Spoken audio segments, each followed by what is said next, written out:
Hello and welcome to the Hungaroring on the outskirts of Budapest. Alternatively, if you were with us earlier, welcome back. This is Mark James in the commentary box ahead of round 12 of the 2017 TCR International Series. There is the grid for round 2.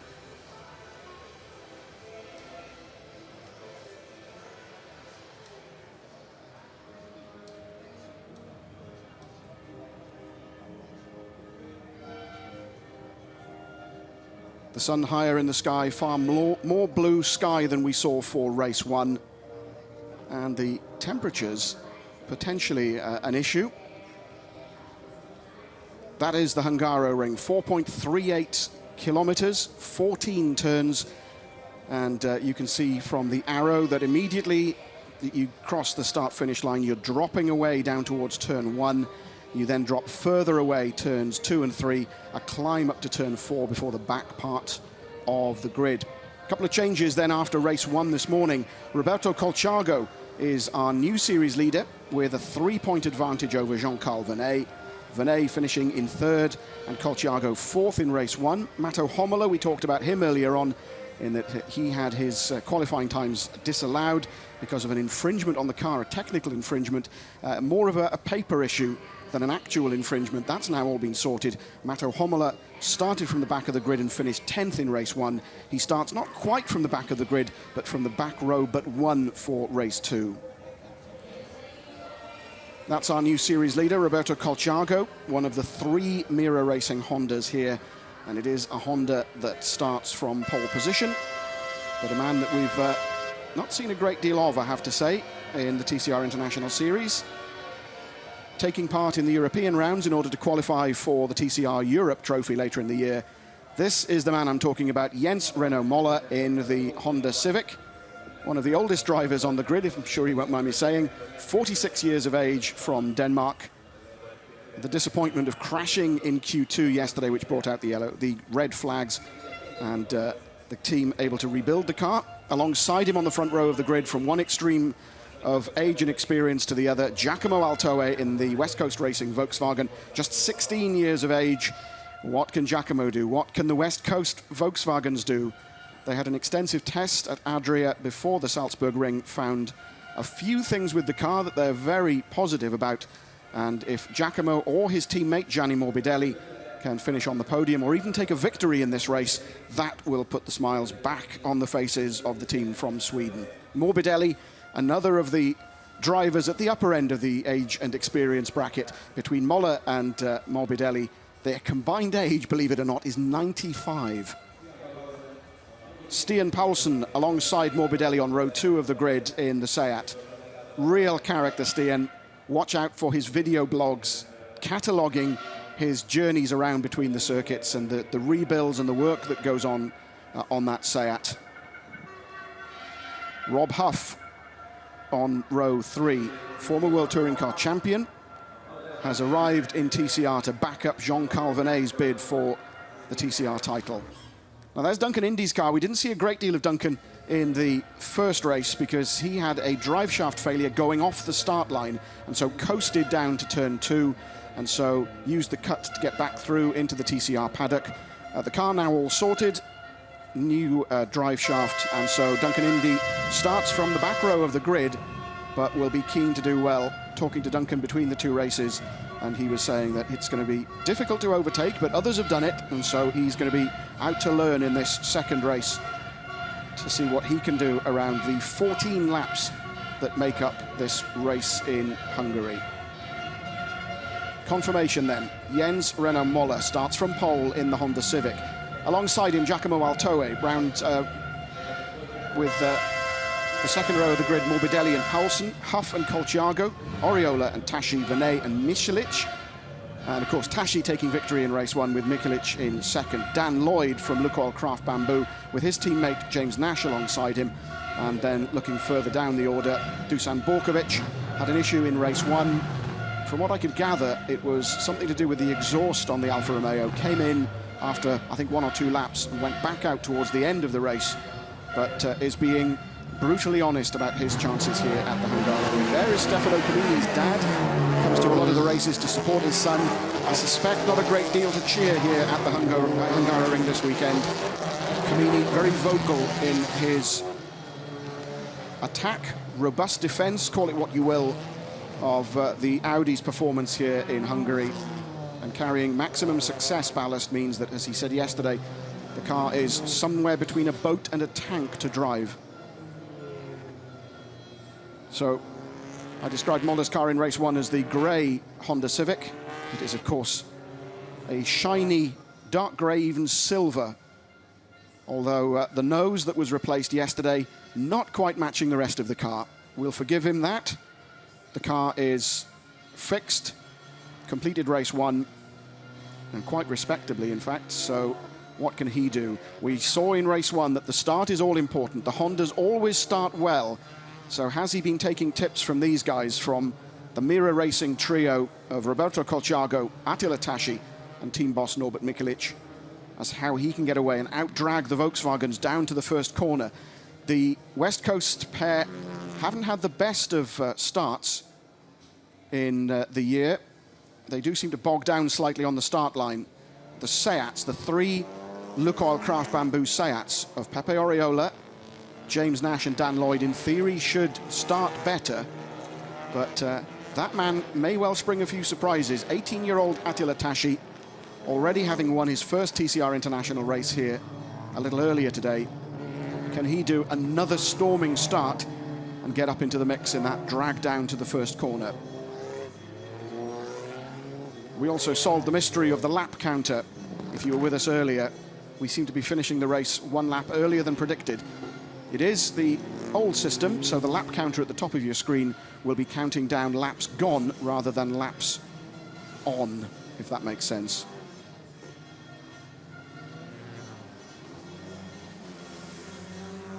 There is Borkovic. De Moustier in the Opel Astra. Now, I mentioned Ferenc Fizer in the Kia Ceed TCR making its International Series debut this weekend. 2 cars are here. Problems for Istvan Bernula in the other car. He will start from the back of the grid after not taking part in the first race because of a gearbox problem. Ferenc Fizer in one of the Zengo cars.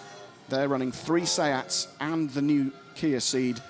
And a respectable finish in the middle of the pack for Ferenc in the first race, especially bearing in mind that that car didn't turn a wheel until yesterday. It was actually finished on Friday and driven straight here.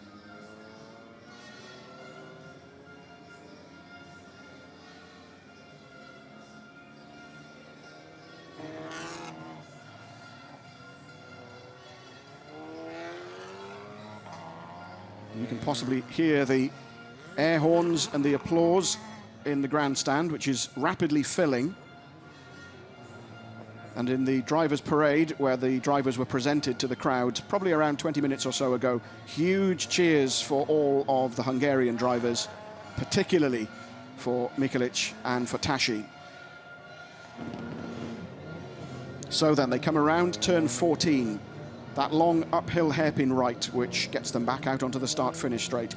The nerves, I suspect, in that Honda of Jens Renno Muller will be climbing. There is Rob Huff's race engineer, Nigel Clyde. Muller takes his place on the grid. Alongside him, Giacomo Altoe, Morbidelli and Stian Paulsen on row 2.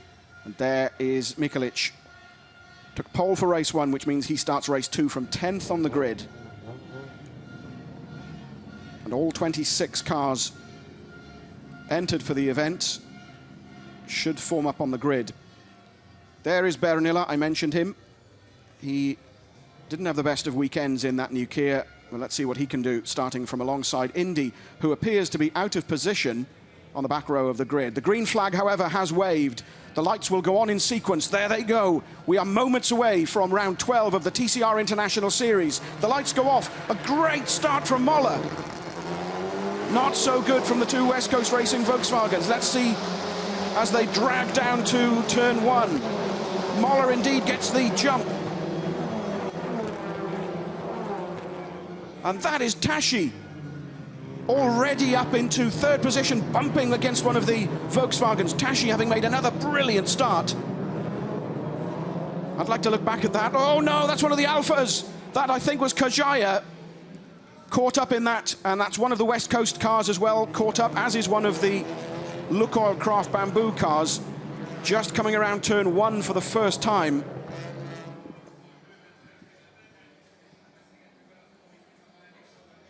So away Moller goes. Surprisingly enough, safety car has been deployed. Kajaya, indeed it is, out of the car, and that's Dan Lloyd we can see in the distance in the number 17 Lukoil Craft Bamboo car. And it's Morbidelli, I think, of the two West Coast Volkswagens. Indeed, Morbidelli, wondering just how much bad luck a man can have. So 3 cars caught up in that scrap at turn 1. Steam coming from Kajaya's car in the background, so radiator damage, I would have thought, and the marshals signalling for a lift.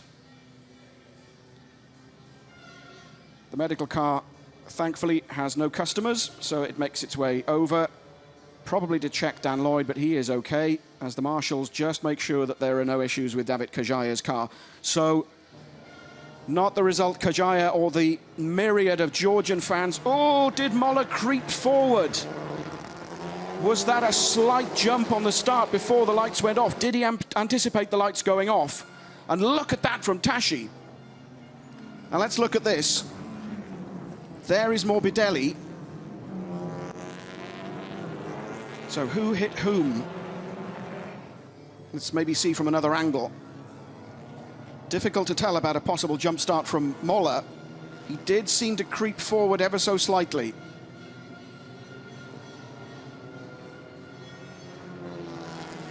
An astonishing start from Tashi. Already up to third, and so in the podium positions. Well, let's see if we can hang on this time.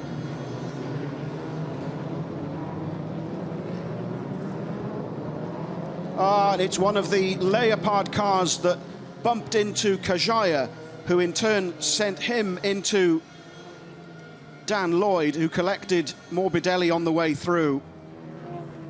So it was contact from, I suspect, Huff.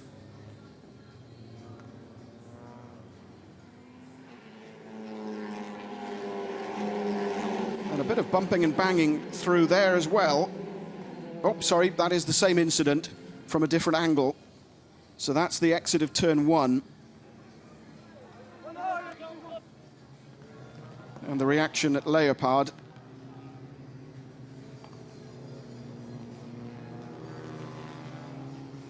Mira fortunate not to have any of their cars caught up in the incident. But Morbidelli, Lloyd and Kajaya will play no further part in proceedings.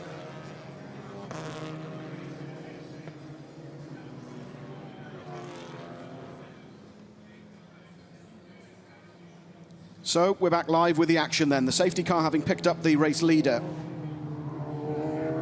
Positions as they stand then after one of the race's 14 laps. Moller leads from Altoe. Tashi up to third. Great start from him. Colciago fourth. Oriola fifth. Stian Paulsen having dropped to sixth. Mikulic up to seventh. James Nash eighth. Jean-Carl Venet ninth. Then it's Frederick Vervicht in 10th. Kamini is up to 11th, so the possibility of a point for him. Gregoire Demoustier 12th. Then it's Jedlowski in the Unicorse Alpha, the red Alpha in 13th. Rob Huff 14th. Homola 15th. Borkovic 16th. Vesnic in the black and red Audi is 17th. Fitzer in the Kia is 18th. Duncan Indy up to 19th, still going. And I mentioned Bernula, he's 20th at the moment. Anet Gior 21st in the number 77 Zengo car. And still running, 22nd and running at the back of the pack at the moment is Zabatot from the Zengo team.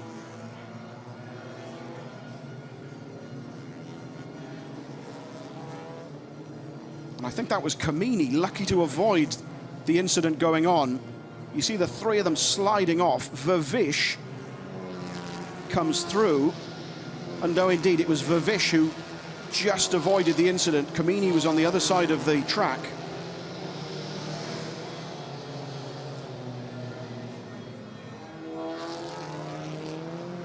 Now, I was saying I thought it was Huff that was involved in that incident. On the timing screen, it's come up as car number 2, Jean-Carl Venet, is under investigation for causing a collision.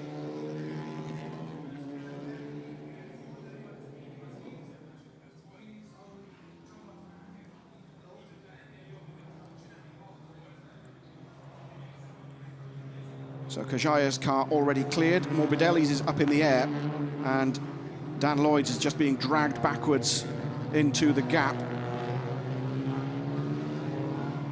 Swift work from the marshals. There is some debris to be cleared, but fingers crossed we'll be moving again. Now we're looking at this possible jump start. Now there is movement. There was ever so slight movement from our pole sitter, Jens Renaud Moller.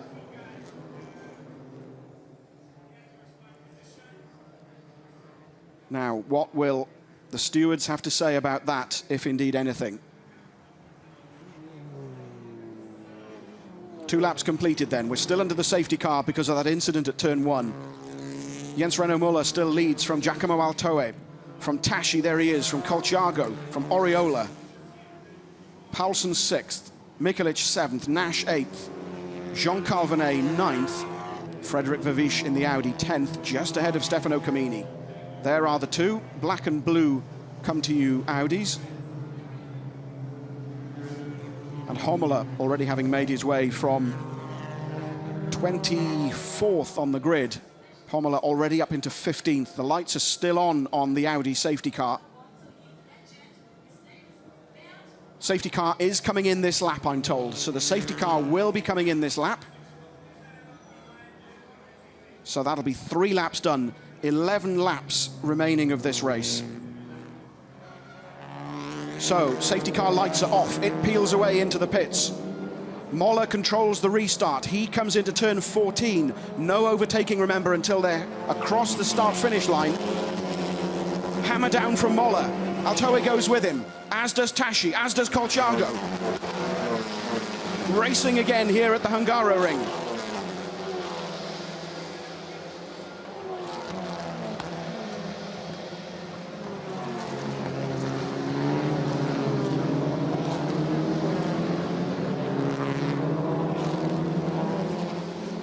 Everybody safety through turn 1 this time, down to the downhill left-hander at turn 2. And that's Mikelic, is it? Taking a look up the inside of Paulsen, but no, indeed, Paulsen closes the door. That's the scrap for 6th. Altoe hunting down Moller. Tashi closing, as is Colciago. There is Oriola. Paulsen, Mikelic. Behind Mikelic, James Nash in the other Lukoil Craft Bamboo Seat.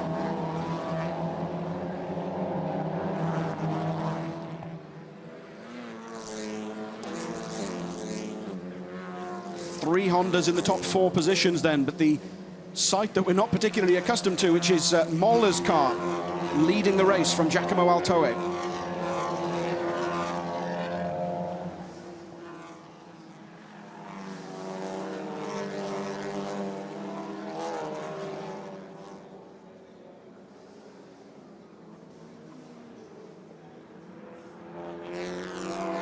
Paulsen still ahead of Mikelic, but I suspect it's only a matter of time. On home soil, home advantage. What can Mira do in this second race after that stunning 1-2 in race 1? Altoe now starting to fall back into the clutches of Tashi as Moller starts to pull away. Mikelic closing the gap on Paulsen. Oh, slightly sideways from Paulsen as he gets turn 14 wrong. Watch for Mikelic in the back of your shot. Will he just slot outside? Little puff of smoke. There goes Mikelic up the inside of Paulsen. So he takes the position. Mikelic then up into 6th.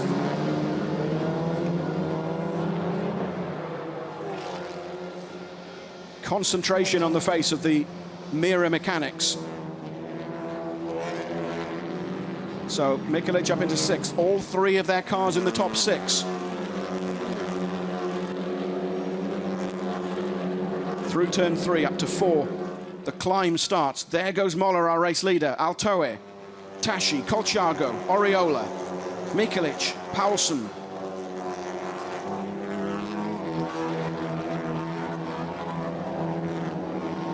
And the crowd will have seen that overtaking maneuver on the big screens.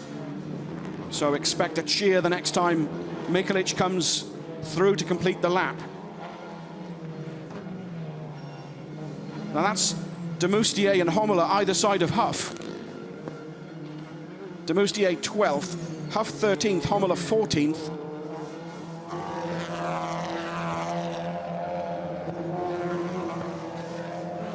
It's Borkovic behind them in the surviving GE Force Alfa Romeo.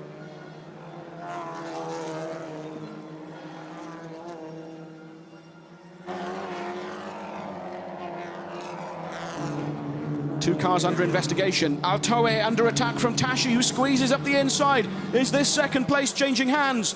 Indeed, no! Altoe has the line.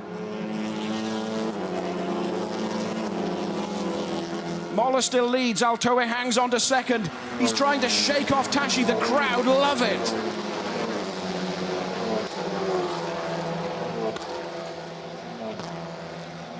Altoe moves to defend. Tashi goes round the outside into turn 1. Altoe defends brilliantly from Tashi.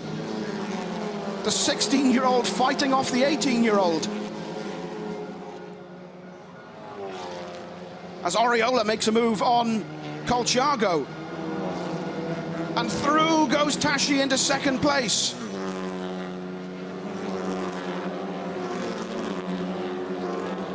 So, positions changing, quite a different look to the top 6. Moller still leads. It's now Tashi in second place, Altoe 3rd. Then it's Oriola, then Colciago, then Mikelic.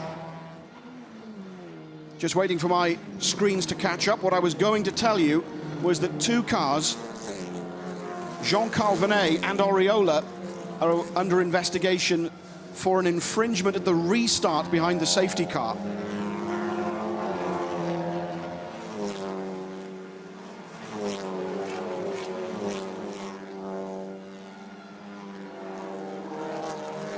Now on this occasion Mikelic can act as rear gunner for Colciago, but there's a gap already between the pair back to Paulsen. Then it's Nash, and then Jean Calvinet and Frederick Vavish behind them.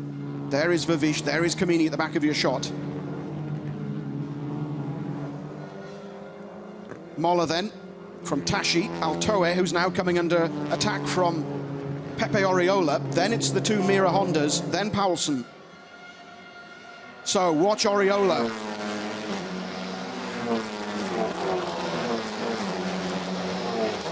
This is the scrap for 3rd. Can Altoe hold on to give West Coast Racing their first podium finish of the year? Oriola just pops out and has a look up the inside. There he goes, up alongside the Volkswagen. The drag down to turn 2, the left-hander. And indeed, Altoe defends. He has the line. Brilliant defending from the young Italian driver.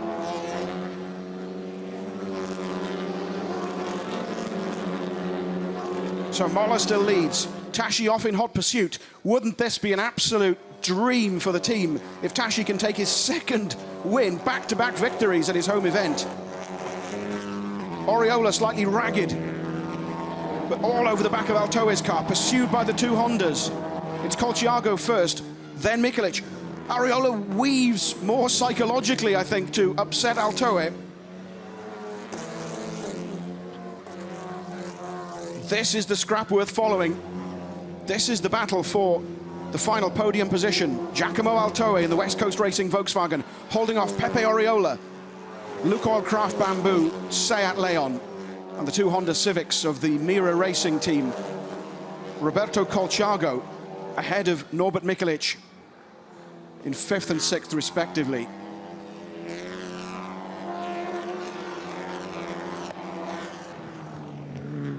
And Oriola waiting for Altoe to make even the slightest mistake so the Spaniard can capitalise through turn 13, up the hill to 14. Will then be at half race distance.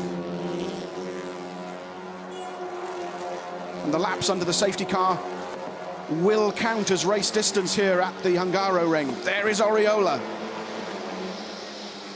There's Moller. Tashi's flashing his lights. Oriola pops just a look just to unsettle Altoe, but too far behind to have any effect. As through goes Jean-Carl Venet to take 7th away from Stian Paulsen.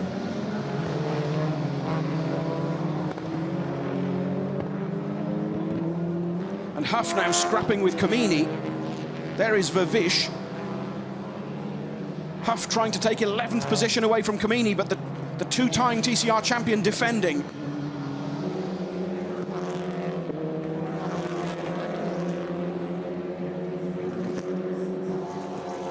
Lots of track warning, track infringements coming up on the screen. The back of the Audi sliding through that corner. Huff moves out, but Comini has the line. Oh! Tyre coming off. Or was that debris from the track?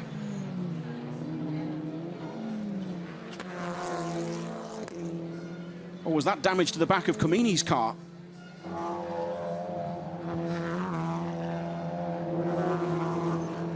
Let's just take a look at that.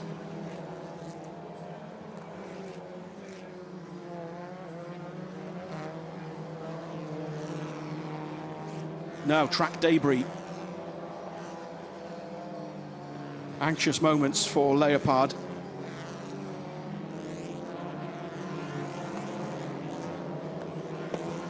And Vesnich picks up that debris as he goes through.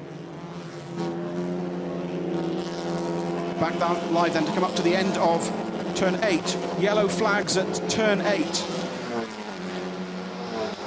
Moller's advantage over Tashi now 2 seconds. Altoe grimly hanging on to 3rd place from Oriola, who once again pops out to take a look. Colchago now right up behind the Spaniard. As Mikelic runs slightly wide, allowing Jean-Carl Venet to come back at him.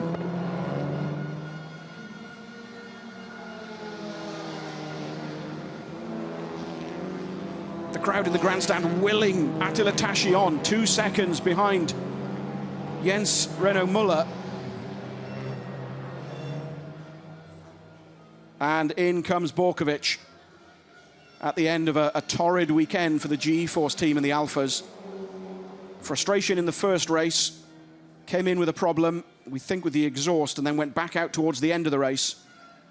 But really saying that it was not really going to work here. Probably the same for them in Oschersleben, quite a tight, twisty track. Vervish running slightly wild. Comini still defending from Huff.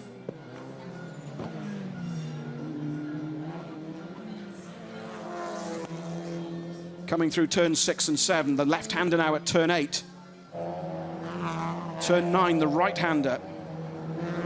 And right up behind Huff is Homola in the number 70 Opel Astra. So this then the scrap for 11th place. Comini at the moment holding off Huff. Homola in close attendance too.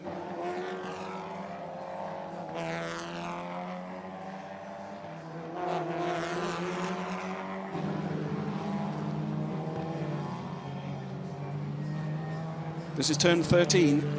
Homola gets up the inside. There's contact between the Opel and the Volkswagen. Huff, though, very used to the rough and tumble of touring car racing, holds his nerve, holds the line. The right-hander onto the start-finish straight. Rob Huff holds onto 12th position, but that takes the heat off Stefano Comini.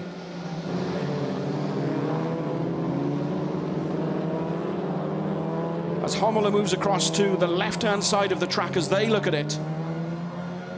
Again, though, Huff holds the position for the right-hander at turn 1. The gap between the first two has now come down to just 1.2 seconds. Moller leads from Tashi. Altoe still 3rd ahead of Oriola. Colciago 5th. Mikelic 6th. Jean-Carl Venet 7th. Here's the incident again. Homola lunges up the inside, not enough room for him. Huff closes the door. They touch, but Huff holds the position. And look at this, this is the scrap for the lead. So down as far as Jean Calvinet, the top 7 go through. Moller, Tashi.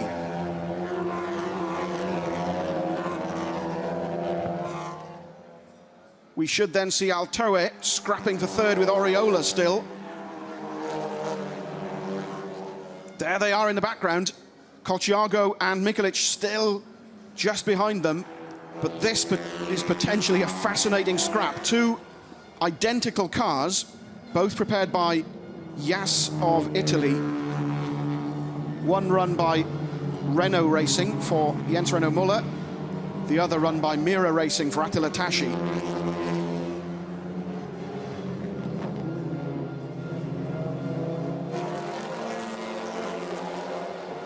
And you can hear the cheers from the grandstand as they go across the start-finish line at the end of lap 10. Tashi now threatening Moller for the lead as once again Oriola just takes a look up the inside of Altoe's Volkswagen.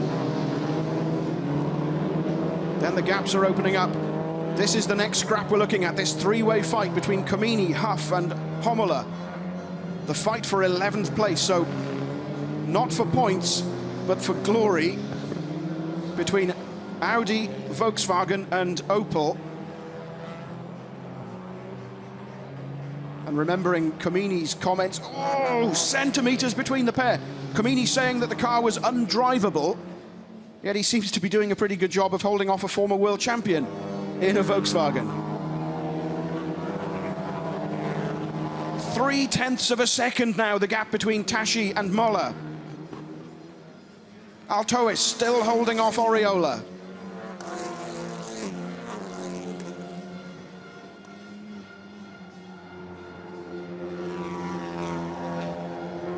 Oh, Moller runs wide. The pressure's starting to get to him, perhaps.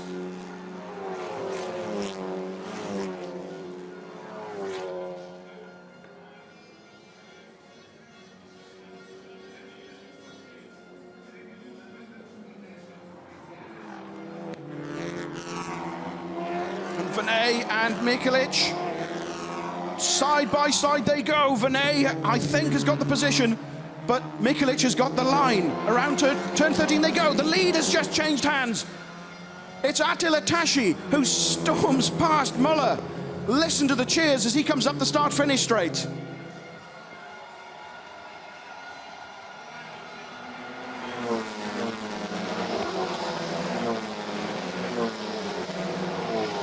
Brilliant, brilliant. Altoe once again defends 3rd place. I think, though, that Pepe Oriola's got him. He's up the inside. Oriola snatches 3rd place, forces Altoe to run wide. And so, in the space of a few hundred meters, the lead changes hands. 3rd place changes hands. Altoe, though, coming back at Oriola. Through turn 2. That's a battle that's not yet decided. But Attila Tashi, winner of race 1 this morning, leading race 2 here at his home event at the Hungaroring.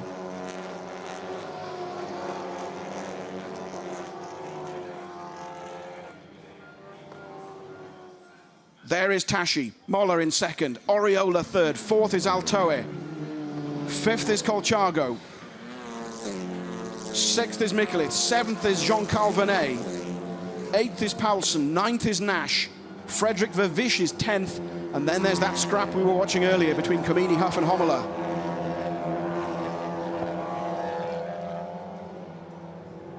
Oh, and Vervisch. Disappointment in race 1, disappointment in race 2. Yellow flags, that's at turn 8. The left-hander, so Vervisch parked up on the outside, and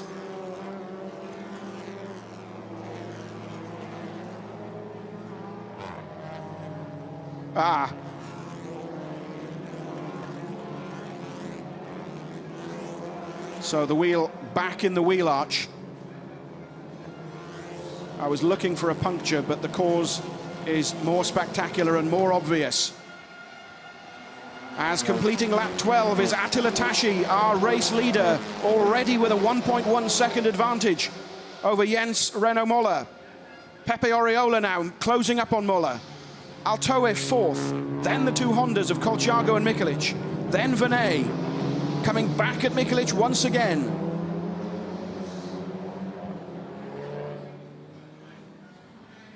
And Vavish's retirement means, of course, that Comini is up into the points. Comini is now 10th, holding off Huff 11th, Hommler 12th, de Moustier further behind that trio in 13th. But look at this. 18-year-old Attila Tashi making this look, well, a masterful drive from the young Hungarian. There is Tashi. Oriola now closing the gap on Moller. The Spaniard desperately needs to finish as high up as he can. Really, really does need the points. There's the gap. Surely only a matter of time before Oriola gets past the Honda. Yellow flag still out at turn 8.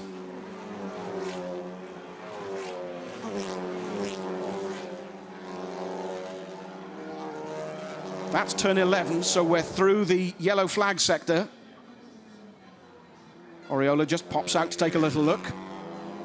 Altoe dropping back. So having taken third, can Pepe Oriola? And through he goes. He takes second place from Moller. Around turn 13, the climb up to 14. Oriola takes second place. Moller drops to third. Altoe is fourth. Fifth is Colciago. Sixth is Mikelic. And this is the move. Pepe Oriola delighting the Lukoil Craft Bamboo team by powering past Jens Renaud Moller. So we have had 13 laps. We are on, by my calculations, the final lap. Indeed we are. Confirmation then that if Pepe Oriola is thinking about standing on the top step of the podium, he's got an awful long way ahead of him to catch Attila Tashi. And that is an absolute fairy tale. If Tashi can hang on, if nothing happens in the remainder of this lap, Attila Tashi will take his second win in about 4 hours in the TCR International Series. His team boss, there he is, Norbert Mikelic, will be delighted. And Mikelic playing his role this weekend to perfection. Held off any challenges to Tashi in race 1, holding off Jean-Carl Venet to protect Roberto Colciago in race 2. And there indeed, the gap between Oriola and Tashi, somewhere just under 2 seconds. 1.8 seconds, according to the timing screen. But there is Tashi, through 11, down the hill, to the right-hander at turn 12 for the final time. And what must be going through his mind with just 2 corners remaining. Around 13 he goes. And a rapturous welcome guaranteed for Attila Tashi. He comes around turn 14 for the final time, into sight of the fans sitting in the main grandstand. They're on their feet, the air horns are going. Attila Tashi takes his second win of the day. Pepe Oriola second, Moller finishes third ahead of Altoe. Colciago fifth, Mikelic sixth, Jean-Carl Venet seventh, Stian Paulsen eighth. Nash it'll be, who is ninth, with Comini finishing in 10th place after that great battle with Rob Huff, who finishes in 11th. The pair just 2/10ths apart. Congratulations for the lads from Lukoil Craft Bamboo. Second place will do nicely, thank you very much, they say. Oh, what must be going through his mind at the moment? What a fantastic day for Attila Tashi. He turned 18 back on Wednesday. Team boss here was asked yesterday how he's managing with the pressure, and he said, there is no pressure. I'm at home, I'm here to enjoy myself, and the aim is at least one victory, podiums if not, So to get 2 race wins from 2 in front of his home crowd, absolutely incredible. This is the moment. He just powered past Moller in turn 13, up the hill.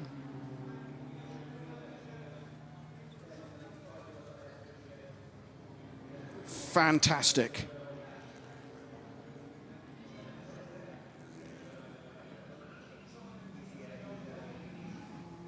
So this really shakes up things in the standings. Colciago, our new series leader after race 1, finishing 5th. Let's confirm the race result then. Attila Tashi winning from Pepe Oriola. Jens Renaud Moller finishing on the podium for the first time. Then it's Altoe, Colciago, Mikelic, Vernet, Paulsen, Nash and Comini in the remainder of the top 10 positions. Rophow finishes 11th ahead of Homola. Then it's de Moustier, Fitzer, another good result for the Kia Ceed, which augurs well for the future when they can get some mileage on the car, finishing ahead of another Hungarian, Mark Jedlotski, in the Unicorse Alfa Romeo. And our non-finishers, sadly again, Duncan Indy, Dusan Borkovic, Gianni Morbidelli, Dan Lloyd, Kajaya, and Danny Nag. And there is Fred Vervisch, wondering what on earth happened. Steering arm failure, I suspect, which is what's caused the wheel to move back in the wheel arch.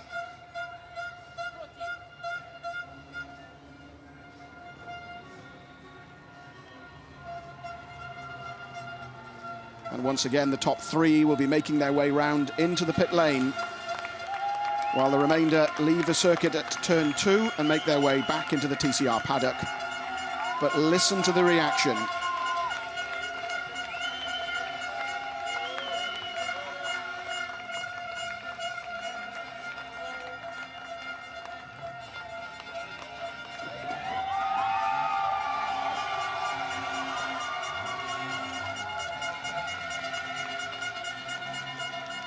He could get used to this, couldn't he? Attila Tashi being hugged by David Barry, the team manager. Over to the rest of the team, while Lukoil Craft Bamboo congratulate the man in second place. There he is, Pepe Oriola. And we saw Jens Renaud Moller's Honda parked up as well.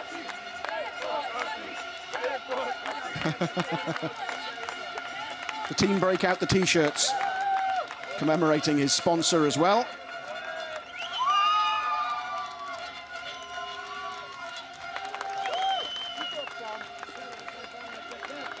And Norby has made his way round as well.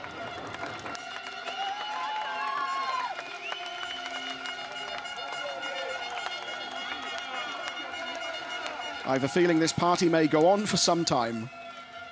An extremely popular winner in front of the Hungarian fans, Attila Tashi, finishing ahead of Pepe Oriola and Jens Renaud Moller.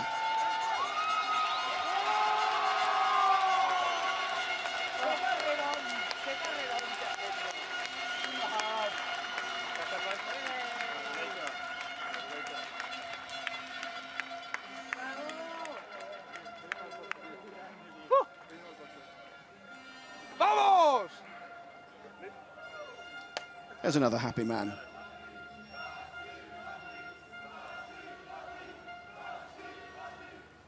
Wow, 2 victories catapult Attila Tashi to the top of the drivers' standings, ahead of his teammate Roberto Colciago. Jean-Carl Vernet is 3rd, Stefano Comini 4th, ahead of Oriola, who will be thankful for that 2nd place, ahead of Borkovic, Nash, Kajaya, Vervisch, still Ugo Valente, but Mato Homola has that top 10 in his sights. What can he do with the ever-improving Opel Astra? To the pit lane then. Attila, magnificent day for you today here. 2nd win at the Hungaroring. I mean, it's amazing. I never thought anything like this would happen to me, but we are here and I'm unbelievable. And you know, you are the new championship leader. Now I know it. It's a great feeling, but we know that from weekend it's changing. So it's a motivation again for me. But this season is really long. What do you want to say to all these people there in this grandstand? I would like to thank them to come out and cheering for us for Mira Racing, Mira Motorsport, and I hope I can make some of them happy. Well done, I'm sure you did. All the best. Thank you, Alfredo. The man with the questions, Alfredo Filippone, talking to a slightly overcome, and who can blame him, Attila Tashi. Lots of hugs, lots of kisses, lots of congratulation. And wherever the team are going partying tonight, I suspect that will be one of the parties of the year.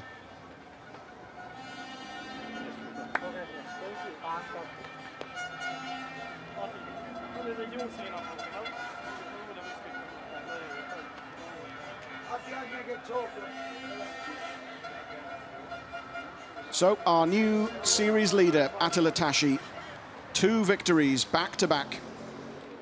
And next, we have the podium.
So we've had 12 rounds of this year's TCR International Series.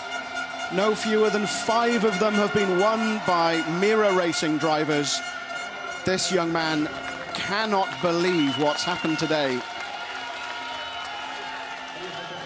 Pepe Oriola equally delighted with 2nd place, getting his championship bid back on track. And a slightly stunned Jens Renault Moller.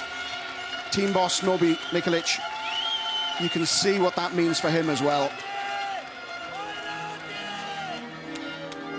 The national anthem of Hungary.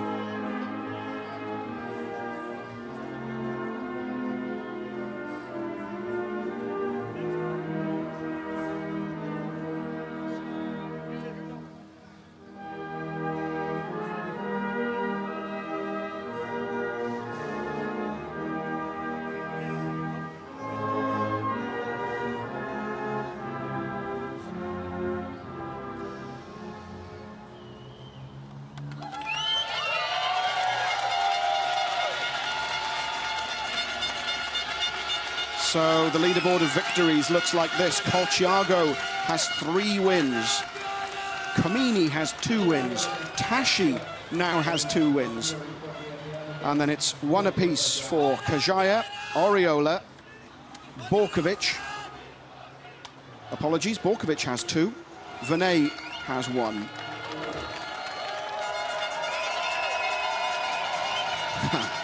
Look at that face.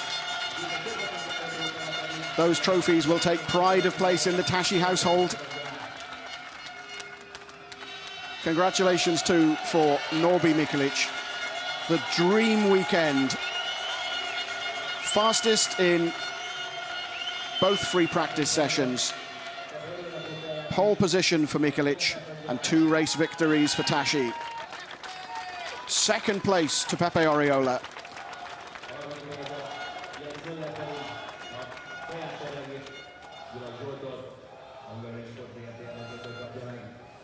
And there's the trophy for 3rd place to an equally happy Jens Renault Moller.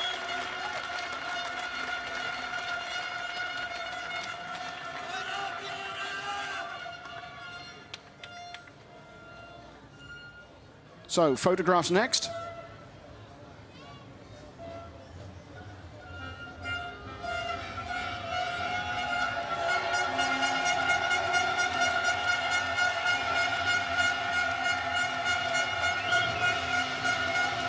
Room for David Barry as well on the podium.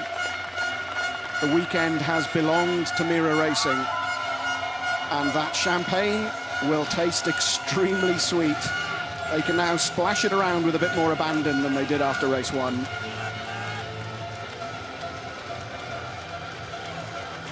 Congratulations to Attila Tashi, to Norbert Mikelic and the whole Mira Racing team. Congratulations to Pepe Oriola, to Lukoil Craft Bamboo, and also to Jens Renault Moller and the Renault Racing team for that third place finish.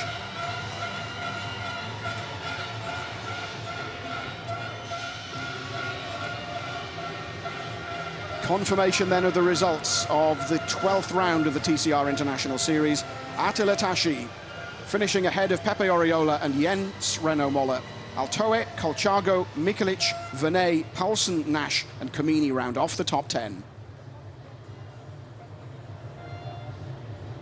Confirmation too of Fitz's 14th place in the Kia. The other Kia with Bernula is 16th. And also Annette Georg, finishing 17th for the Zengo Racing team. Two fascinating races here at the Hungaroring then. A couple of weeks of a break, and then the European leg of the TCR International Series rounds off in Oschersleben in Germany. We'll see you then, but for now, goodbye.